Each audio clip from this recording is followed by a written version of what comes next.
नमस्कार साथियों, मैं doctor R S Chaudhary Singham academy में आप सबका हार्दिक स्वागत और अभिनंदन करता हूं। जैसा कि दोस्तों आपको पता है कि हमारी एपीआरओ की भर्ती के लिए हमारा ऑनलाइन कोर्स चल रहा है और जिसमें आज हम जो टॉपिक लेने वाले हैं वो है सेकेंड यूनिट का बहुत ही इंपॉर्टेंट टॉपिक, जहां से 2 सवाल कम से कम जरूर आते हैं और वो है आपका फीचर। तो सबसे पहले आपको फीचर के बारे में आज हम बताएंगे। उससे पहले न्यूज और फीचर्स दोनों में क्या डिफरेंस है वो हम आपको बताएंगे। न्यूज क्या होती है, फीचर क्या होता है, फीचर कितने प्रकार के होते हैं, फीचर कैसे लिखा जाता है, वो सारी चीजें आज हम इस टॉपिक के अंदर कवर करेंगे। और नो डाउट दोस्तों आज आपके 2 सवाल में यहां से जरूर पक्के करूंगा। तो दोस्तों सबसे पहले हम कोई भी चीज पढ़ते उससे पहले हमें उसकी डेफिनेशन पढ़नी होती है कि व्हाट इज द फीचर, यानी फीचर राइटिंग क्या होती है। तो ध्यान रखें दोस्तों कि फीचर राइटिंग करने से पहले डेफिनेशन को हम पहले उसकी फीचर क्या होता है, फीचर को कैसे लिखा जाता है, फीचर लिखने के लिए क्या चीज उसके अंदर होनी चाहिए, कैसे उस फीचर के अंदर जान डलती है, वो चीज हमें पता होना चाहिए। तो वही मैं आपको यहाँ एक बार बेसिक इसका जो खाका, इसकी भूमिका है वो आपको बताता हूं कि यदि आपको फीचर लेखन आता है तो दोस्तों इसका मतलब एक अच्छी पत्रकारिता करना जानते हैं। सबसे पहली एक इसकी उम्दा चीज है और सबसे उत्तम फीचर उसे ही माना जाता है जो उचित विषय पर आधारित हो। यानी कि ध्यान रखें, जो उत्तम फीचर होता है दोस्तों उसके लिए देखो फीचर तो बहुत होते हैं लेकिन उसके लिए बेस्ट, जैसे हम ह्यूमन तो बहुत सारे, हमें से भी कोई अच्छा इंसान होता है तो अच्छा इंसान किसे कहा जाता है, जिसके अंदर अच्छे गुण होते हैं। तो ऐसे ही एक उत्तम फीचर किसको माना जाता है, जो उत्तम फीचर होता है उसमें एक विषय आधारित होता है, कोई ना कोई विषय उसका जरूर होता है। ध्यान रखें, वो आकर्षक रूप से तथ्यों को प्रस्तुत करे, यानी कि उसमें जैसे न्यूज होता है, न्यूज में भी तथ्य होते हैं लेकिन यहाँ पर जो तथ्यों को प्रेजेंट करने का तरीका है वो आकर्षक तरीके से होना चाहिए। जो आप लिख रहे हैं उसमें शालीनता होना चाहिए। ध्यान रखें, न्यूज थोड़ी हार्ड होती है लेकिन फीचर में शालीनता होती है और पत्रकार अपनी पहचान बनाए रख सके। ध्यान रखें, तो ये चीज फीचर के अंदर होनी चाहिए। जब आप फीचर लेखन लिखते हैं तो उसके अंदर ये चीज जरूर होनी चाहिए। उसके अलावा जो फीचर राइटिंग उससे अपेक्षा की जाती है कि वह सहज उचित शब्दों का प्रयोग कर लेखनी को छोटी नदी के समान मंद गति प्रदान करे, यानी कि जो शब्द लेखन है वो आपका सहज और उचित होना चाहिए। ये आपको पहले बिल्कुल दिमाग सेट कर लेना चाहिए कि जब आप फीचर लेखन करने जा रहे हैं तो उसके अंदर क्या क्या चीज आपको करना है, क्या क्या चीज आपको उसके अंदर जान डालनी है। दोस्तों चलेगा, आगे चलते हैं हम। अब हम पढ़ेंगे फीचर की परिभाषा, डेफिनेशन क्या है फीचर की। हमने फीचर लेखन के लिए क्या चीज हमें चाहिए, वो उसके अंदर क्या होना चाहिए, कैसे आपको पता चलेगा कि ये फीचर है या न्यूज है, वो चीज मैंने आपको बताई। अब हम पढ़ेंगे कि फीचर की डेफिनेशन क्या, अनेक विद्वानों ने इसकी क्या डेफिनेशंस दी हैं। तो दोस्तों देखिएगा, सबसे पहले हम पढ़ेंगे डीएस मेहता की डेफिनेशन। उन्होंने कहा कि रोचक विषयों की विस्तृत और मनोरम प्रस्तुति ही फीचर है। ध्यान रखें कि रोचक विषय, यानी कि फीचर न्यूज से बड़ा होता है, एक तरीके से अपन कहें कि उसमें सारी चीजें डिटेल्स में होती हैं। तो जब तक वो फीचर रोचक नहीं होगा उसमें मजा नहीं आएगा। इसलिए रोचक विषयों की विस्तृत और मनोरम प्रस्तुति क्या कहलाती है, फीचर। ये कहा डीएस मेहता ने। इसके अलावा उन्होंने कहा कि इसका जो उद्देश्य है दोस्तों, वो उद्देश्य है इंफॉर्मेशन यानी कि सूचना देना, एंटरटेन यानी कि मनोरंजन करना, उसके अलावा जनता को जागरूक अवेयर करना, और उसके अलावा रूपक फीचर का अंतिम लक्ष्य होता है प्रशिक्षण, ट्रेनिंग, मार्गदर्शन और आनंदित हैप्पी करना।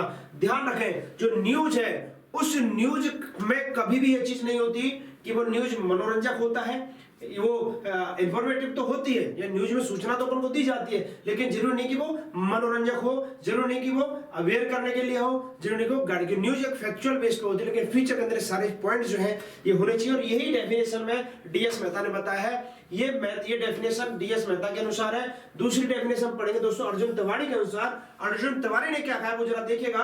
अर्जुन तिवारी कहते हैं कि मानवीय रुचि के विषयों के साथ साथ सीमित समाचार जब चटपटा लेख बन जाता है तो वह फीचर की संज्ञा ले लेता है। इसका मतलब कुछ ना कुछ तो अलग हटके है, यानी कि तथ्यात्मक से थोड़ा सा हटके जो कुछ भी नया स्वरूप हमें दिखता है वो कहीं ना कहीं फीचर का एक रूप होता है। चलिए 2 डेफिनेशन और कुछ विद्वानों की डेफिनेशन हम पढ़ते देखिए, और कुछ विद्वानों ने क्या कहा है वो भी आप देखें जरा।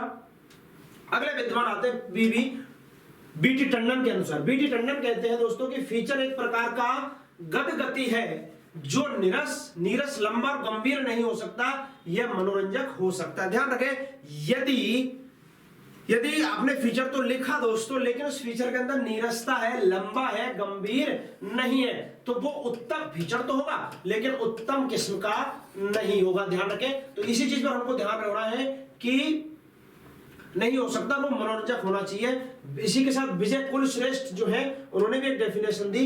विजय कुलश्रेष्ठ ने कहा, उसने कहा कि फीचर एक ऐसा आलोक है दोस्तों जो समाचारों के परिवेशों से समाचार रहित सम्मोहक वैचारिक क्षितिज का मनोरंजन स्पर्श लिए सरस और संक्षिप्त अभिव्यक्ति से संपन्न होता है। इसके साथ एक डेफिनेशन और पढ़ते हैं हम, वो डेफिनेशन दी डॉक्टर मधु धनन ने दी है। उन्होंने कहा कि फीचर को शब्द चित्र कहा जाता है। फीचर लेख एक ऐसा शब्द चित्र होता है जिसमें तथ्यों का स्पष्ट और प्रभावशाली विश्लेषण होता है। तो दोस्तों ये फीचर की परिभाषा से आपको पता लग गया होगा कि फीचर के अंदर क्या क्या तथ्य समाहित होने चाहिए, फीचर की क्या विशेषता होनी चाहिए। ज्यादातर विद्वानों ने अपनी परिभाषा में यही बताया है। तो यानी कि कुछ तो हटके है कि फीचर से पहले न्यूज होती है, न्यूज के बाद उसका विश्लेषणात्मक रूप जिसमें कुछ और चीजें समाहित हो जाती है और फिर वो उसका फीचर का रूप लेता है। और ध्यान रखें उत्तम फीचर हमेशा रोचक होता है जिसमें पाठक को पढ़ने में इंटरेस्ट आना चाहिए। चलेगा दोस्तों, ये इसकी परिभाषा ही। अब इसमें आगे देखते हैं और क्या इंपॉर्टेंट चीज इसके अंदर आने वाली है। वो देखिए फीचर लेखन जब हम करते हैं दोस्तों तो उसके अंदर 4 चरणों यानी कि चरण है वो किन चरणों में संपन्न होता है। तो हमें क्या क्या चीज फीचर लिखने से पहले हमारे पास होनी चाहिए, क्या चरण हम अपनाते हैं। सबसे पहले देखो पहला पॉइंट यानी कि हमें विषय वस्तु का क्या करना होता है, चयन। क्योंकि कोई भी फीचर हम लिखेंगे दोस्तों तो नो डाउट हम क्या करेंगे, पहले उस जिस चीज पर हम फीचर लिखने जा रहे हैं उसका क्या करेंगे, सिलेक्शन करेंगे, उसका सिलेक्शन करेंगे। उसके बाद उस फीचर को लिखने के लिए जब विषय वस्तु हमारे पास आ गई तो उस विषय वस्तु से संबंधित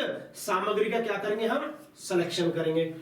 उसके बाद हम फीचर लिखने का सिलेक्शन करेंगे, फिर उसका टाइटल और उसके बाद उसका निष्कर्ष। यानी कि ये 5 चरण है जिन चरणों में फीचर लेखन का आयोजन संपन्न होता है। ध्यान रखें ये 5 चरण उसमें फीचर में होते ही होते हैं। लास्ट में अपन ये कहेंगे कि दोस्तों फीचर लेखन आरंभ में बहुत अच्छा होना चाहिए। ध्यान रखें यदि बोरिंग होगा तो पाठक उसको पढ़ना पसंद नहीं करेगा।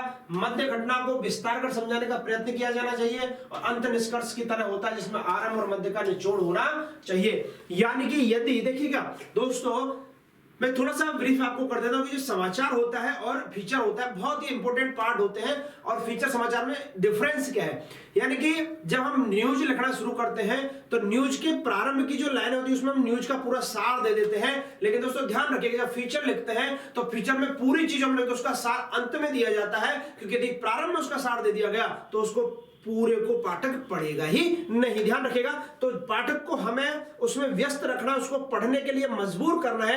और वो जब तक उसका क्लाइमैक्स जो है वो क्लाइमैक्स यदि हम प्रारंभ में बता देंगे तो वो अंत तक स्टोरी नहीं पढ़ पाएगा। इसलिए हम पाठक को क्लाइमैक्स के लिए लास्ट तक बांधे रखने के लिए क्लाइमैक्स हमेशा लास्ट में। जैसे आप कोई हिंदी मूवी देखते हैं, हिंदी मूवी में जब आपने देखा होगा कि फिल्म की स्टोरी चलती है, हमें यदि उसका क्लाइमैक्स पहले से पता हो कि इसके लास्ट में क्या होने वाला है तो हम फिल्म हमारे लिए बोरिंग हो जाती है। लेकिन यदि उसका क्लाइमैक्स बना रहता है तो हम पूरी फिल्म में बंधे रहते हैं और लास्ट तक इंतजार करते हैं कि लास्ट में इस फिल्म में क्या परिणाम होने वाला है, क्या रिजल्ट इसका होने वाला है। वही चीज फीचर के अंदर होती है। यदि फीचर के अंदर इसका जो निष्कर्ष है इसका वो हमें सबसे लास्ट में लिखना होता है ताकि पाठक वहां तक पहुंच सके। दोस्तों ये फर्क है और ऐसे ही फीचर्स लिखे जाते हैं।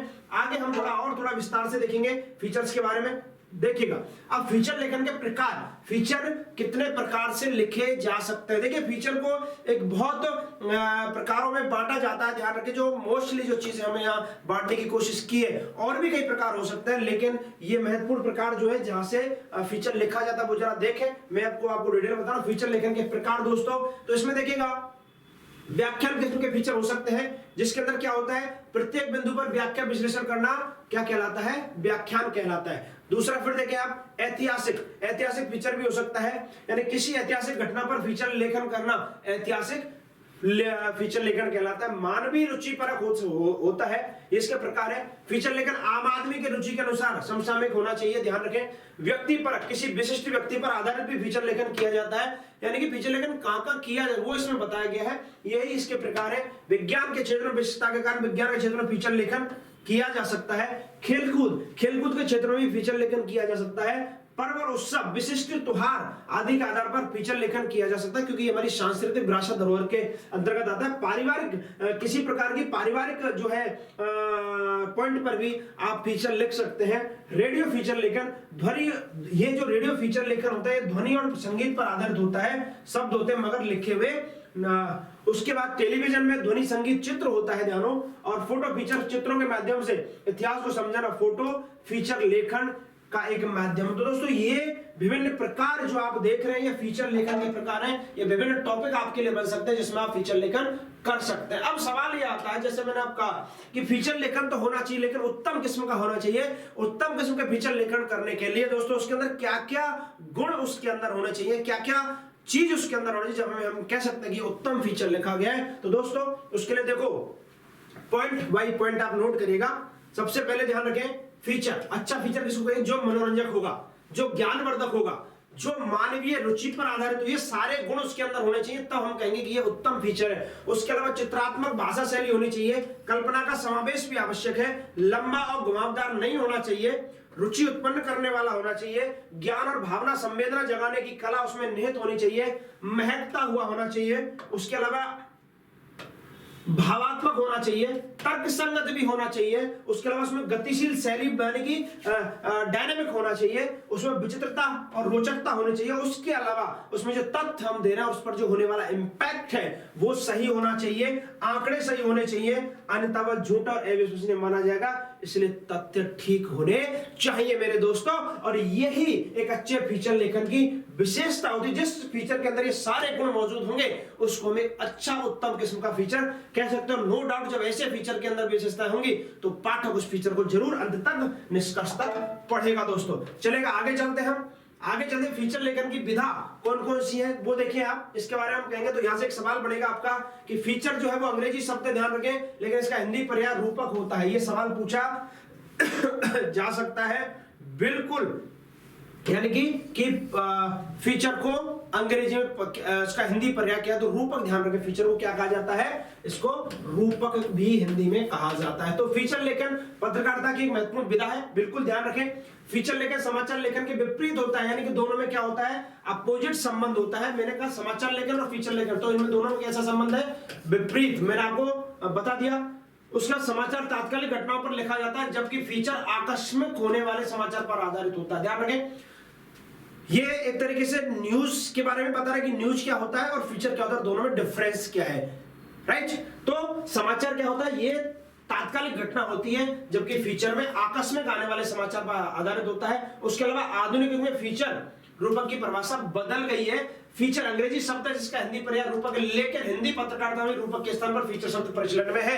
देखिएगा, ध्यान रखिएगा कि जब हम हिंदी पत्रकारिता की बात, अंग्रेजी में तो फीचर है ही, लेकिन जब हिंदी पत्रकारिता की बात करते हैं तो हिंदी पत्रकारिता के अंदर भी ज्यादातर फीचर के लिए उसके लिए फीचर ही शब्द यूज में लिया जाता है जबकि उसके हिंदी वर्ड के है रूपक है, ध्यान रखें। और फीचर पत्रकारिता की वह पत्रकारिता की रचना है जिसके माध्यम से उसका लेखक पाठक को अपने अनुभव और अपने से भिन्न व्यापक जनसमूह की भावना से साक्षात्कार कराता है। वेरी इंपोर्टेंट थिंग आपके सामने फीचर के बारे में बता दी गई है दोस्तों। तो ये इसकी विधा है लिखने की। उसके अलावा और देखें,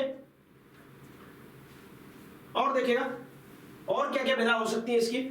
पुरानी मान्यता है कि जो समाचार नहीं है वह फीचर है लेकिन आधुनिक युग में फीचर की परिभाषा उपयुक्त नहीं है, ध्यान रखिएगा। तो प्रसिद्ध अमेरिकन पत्रकार रॉबर्ट रिचर्ड ने कहा है कि मानवीय संवेदनाओं का स्पर्श ही सफल फीचर का रहस्य है। इसके साथ ही कुछ लेखकों का मानना है कि मानव की भावनाओं और मन को प्रेरित करने वाला लेख ही फीचर, यानी एंड ऑफ द डे देखिएगा उसमें कहीं ना कहीं मानवीय संवेदना, मानव से जुड़ी रोचक चीज उसके अंदर होना बहुत जरूरी है, तभी वो फीचर कहलाएगा।